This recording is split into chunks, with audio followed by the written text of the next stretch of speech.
my blood pressure gets too high, the man on the tape tells me to say, "Serenity now!" Are you supposed to yell it? You're watching your favorite show, and suddenly a familiar character walks in with a brand new face. No in-universe explanation, no dramatic exit, just poof, same name, totally different actor. Some shows bet you wouldn't notice, others winked at the camera and begged you to roll with it. And sometimes, the swap didn't just work, it rescued the role and redefined the series. Tonight, we're diving into 10 of TV's most memorable mid-run recasts. How they happened, how the writers handled the handoff, and whether the audience ultimately accepted the new version, or never stopped missing the old one. We'll look at the silent swaps that tried to pass as business as usual, the meta gags that turned recasting into a punchline, and the last season Hail Marys that shifted the energy of entire families overnight. For each character, we'll break down the context, why the change happened behind the scenes, the on-screen strategy for smoothing it over, and the ripple effects on chemistry, storylines, and tone. Then we'll call the verdict. Worked, mixed, or didn't work. Before we jump in, quick question. Which recast stands out the most to you? Drop it in the comments and tell us if it landed for you, or totally broke the spell. And hey, if you love deep-cut TV history and the messy, fascinating choices that shaped your favorite shows, hit like and subscribe. It helps the channel more than you know. And now, let's start the countdown. 10. Aunt Vivian Banks, the Fresh Prince of Bel-Air. For 3 seasons, Janet Hubert's Aunt Viv was an elegant storm, formidable, fiercely intelligent, and capable of dropping a withering look that could turn Will into a statue. Her Viv had a towering presence, grounding the show's fish-out-of-water hijinks with a sense of black matriarchal authority and ambition. Then, abruptly in Season 4, Daphne Maxwell Reid stepped in. The series didn't offer an in-universe reason beyond the occasional sly meta-nudge, and the character shifted, warmer, more relaxed, sometimes more backgrounded, as the show leaned further into Will and Carlton's comedic momentum. Did it work? It depends on what you think Aunt Viv's center should be. Hubert's Viv crackled with tension and ambition. Renaissance woman, scholar, parent, and social force. Reid's Viv was charming, generous, and more sitcom breezy. She supported arcs without dominating them. The family chemistry stayed intact. No small feat, and the show's ratings and cultural footprint didn't suffer. But the tonal recalibration was unmistakable. Many fans still cite Hubert's ballet studio tour de force as the definitive Aunt Viv moment. Sharp as a switchblade, emotionally resonant, impossible to ignore. In the end, the recast worked structurally, but dulled some of the edge that made Aunt Viv iconic. Fresh Prince kept its rhythm, but it traded gravitas for ease. Verdict, mixed, successful continuity, diminished voltage. Up next, another sitcom swapped faces, then made the audience laugh about it. 9. Becky Connor, Roseanne. Roseanne didn't try to hide Becky's revolving door. It kicked it wide open. Lacey Goranson originated Becky's headstrong, blue-collar teen energy, then left, then returned, while Sarah Chalk stepped in, and then out, like a sitcom relay race. Rather than pretend it never happened, the show embraced the absurdity with meta-jokes. Characters squinted, tossed off one-liners, and essentially invited viewers into the writer's room. Lampshading turned a potential continuity mess into an in-joke the audience shared. Crucially, Becky's arc, ambition, rebellion, love with Mark, and the push-pull of family didn't hinge on a single tonal note. Goranson brought earthy realism. Chalk brought breezier irony. Both mapped onto Roseanne's kitchen table universe, which always prized voice and observation over glossy consistency. The show's lived-in authenticity made the switch palatable because Becky was less a type than a constellation of traits that different performers could highlight. Did it work? Absolutely. The bit became part of Roseanne's personality, reinforcing a core strength. This show knew it was a show, but it refused to be fake about life. The self-awareness humanized the machine. Verdict: worked. A recast turned into a running gag that never undercut the heart. And now, for a classic that tried the opposite approach. Silent swap. Different vibe. 8. Darrin Stevens, Bewitched. Two Darrins is practically a TV trope unto itself. Dick York's Darrin defined the mortal married to magic premise with combustible exasperation. His rubber band reactions and prickly timing played perfectly against Elizabeth Montgomery's serene mischief. When health issues forced York out, Dick Sargent took over. The transition?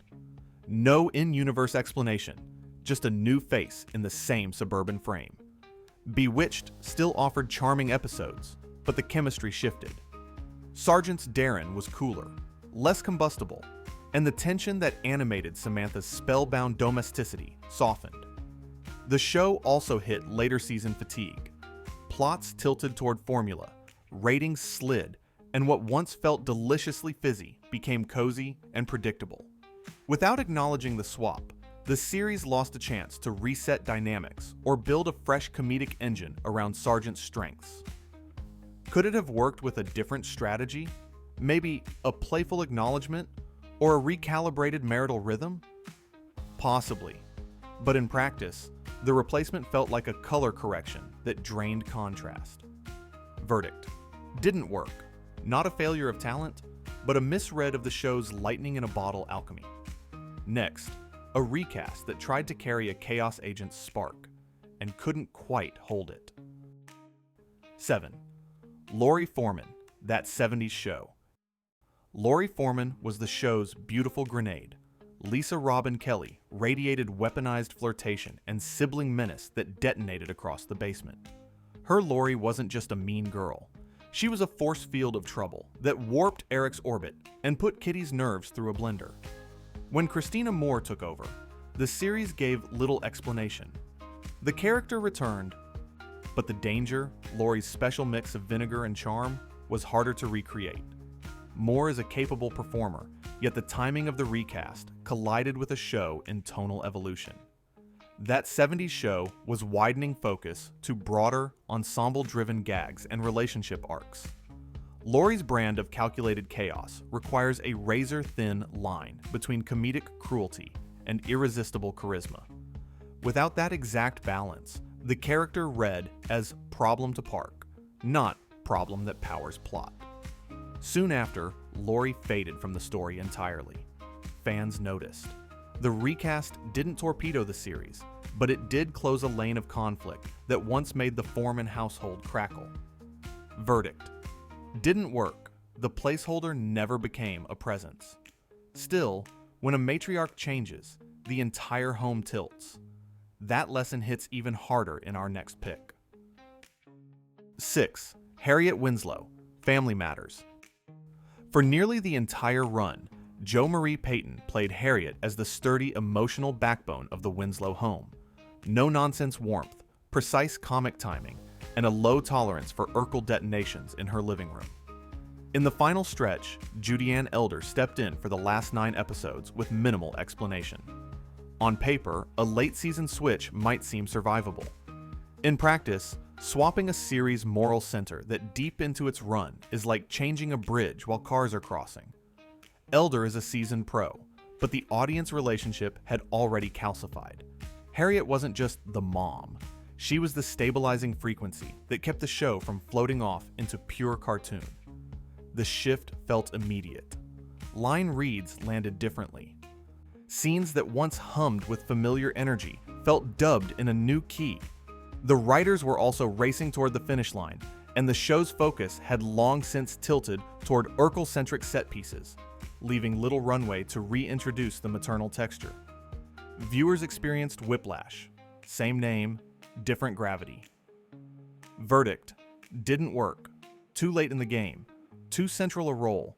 Not enough narrative oxygen to sell the change. But sometimes, recasting doesn't just pass. It explodes into greatness. 5. Frank Costanza, Seinfeld. Frank Costanza wasn't so much recast as reborn.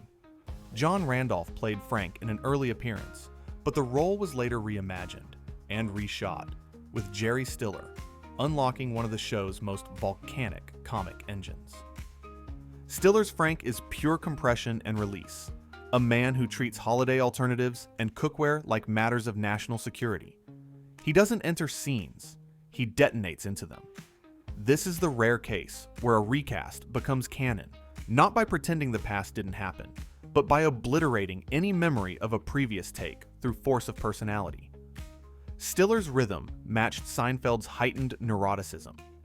Every "Serenity now" and "Fusillade at Estelle" or George snapped perfectly into the show's clockwork absurdity. It wasn't continuity, it was destiny. Did it work? Beyond question. Stiller didn't just fit, he expanded the show's comedic universe, giving George an origin story for his anxieties and gifting viewers a Hall of Fame parental double act. Verdict. Worked. One of TV's best do-overs, proof that the right actor can reroute the river. Meanwhile, another 90s juggernaut made a stealthy early season swap, and almost no one blinked. 4. Carol Willick, Friends. Friends switched Carol early, Anita Barone to Jane Sibbett, and kept moving. Because it happened near the start, the audience hadn't yet built deep attachment, and the role's function was consistent, steady, compassionate, co-parenting presence opposite Ross. Sibbett's calm assurance helped stabilize the show's handling of Ross, Carol, and Susan, reinforcing that Friends could do grown-up threads without derailing its coffee cup buoyancy. The writers didn't lampshade it, and they didn't need to. Carol's role wasn't designed to be chaotic or high wire. It was a foil that required clarity and warmth. A recast in a high-frequency guest slot can succeed by simply not jittering the frequency of the A-plot. Sibbett delivered that with a gentle gravity, credible as Ross's past, and as a mom whose life moved forward cleanly. Because the change was early, seamless, and aligned with the character's narrative lane, the continuity felt natural. Verdict. Worked. Low friction, high stability, and a reminder that timing matters. Next up, a family sitcom that swapped a daughter between seasons, then never looked back. 3. Clare Kyle, My Wife and Kids. Jazz Raycole originated Clare as a more reserved, younger teen. When Jennifer Freeman took over in Season 2, the show didn't invent an in-universe twist. It simply reintroduced Clare with a brighter, more sitcom-friendly spark. Freeman's Clare played bigger, more expressive, more fashion-forward, and more in sync with the series' playful dad versus daughter rhythms. The key here is tonal alignment.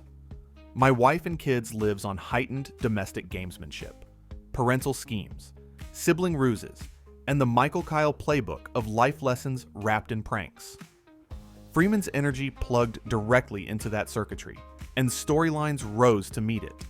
Dating misadventures, teen identity pivots, and banter that felt tailor-made for quick cuts and button lines. The recast didn't ask viewers to accept an entirely different person. It asked them to accept a version that better served the show's comedic engine. Audience reaction? Generally smooth. Because the swap happened as the series was still defining itself, viewers allowed the character to settle into a performance that matched where the writers wanted to go. Verdict. Worked. A recalibration that sharpened the show's rhythm. Speaking of siblings who changed overnight, one 90s coming-of-age classic made the switch with a wink. 2. Morgan Matthews, Boy Meets World. Early seasons gave us Lily Nixay's sweet, younger Morgan, a background sprinkle of kid sister mischief. When Lindsay Ridgway took over, the series turned the swap into a joke. Morgan returns after a long off-screen time out, and the fourth wall breeze tickled every viewer who noticed. Ridgway's Morgan arrived with bigger comic bite, sassier timing, sharper one-liners, and a presence that could pop in, steal a beat, and bounce. Boy Meets World evolved from small-scale childhood trials to broader teen and young adult arcs. As the tone widened and Eric vaulted into cartoon-adjacent chaos, Morgan needed to either fade or punch up. Ridgway punched up. The recast didn't strain the mythos. Morgan wasn't a plot engine so much as a spice rack, used sparingly, always flavorful. With a self-aware introduction, the show framed the swap as a feature, not a bug. Fans largely embraced it because the character's narrative load was light, and the humor around the handoff was playful, not defensive. Verdict: worked. The Winks sold it, and the performance fit the show's maturing vibe. For our final entry, we go back to a foundational recast that hopped between two landmark series. 1.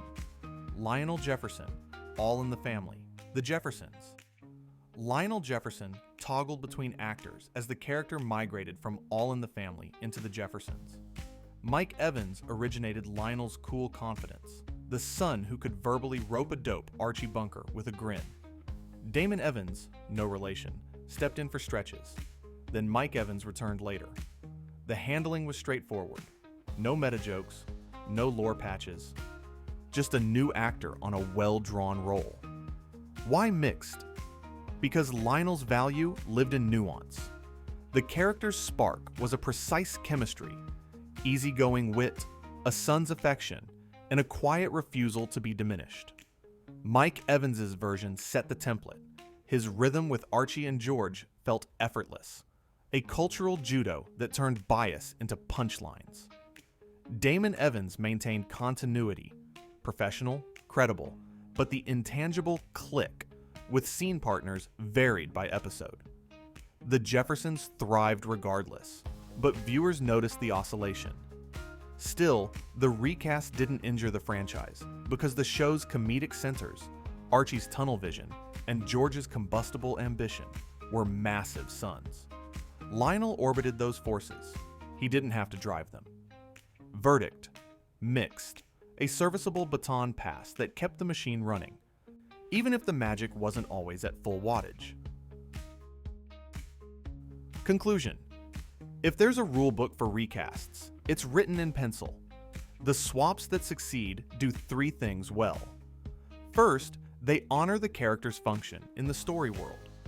What problem they solve for the writers, what energy they supply to the ensemble, and what promise they make to the audience. Second, they either match the established chemistry or intentionally remix it in a way that unlocks new scenes. Think of a band adding a different drummer. Same songbook, fresh groove.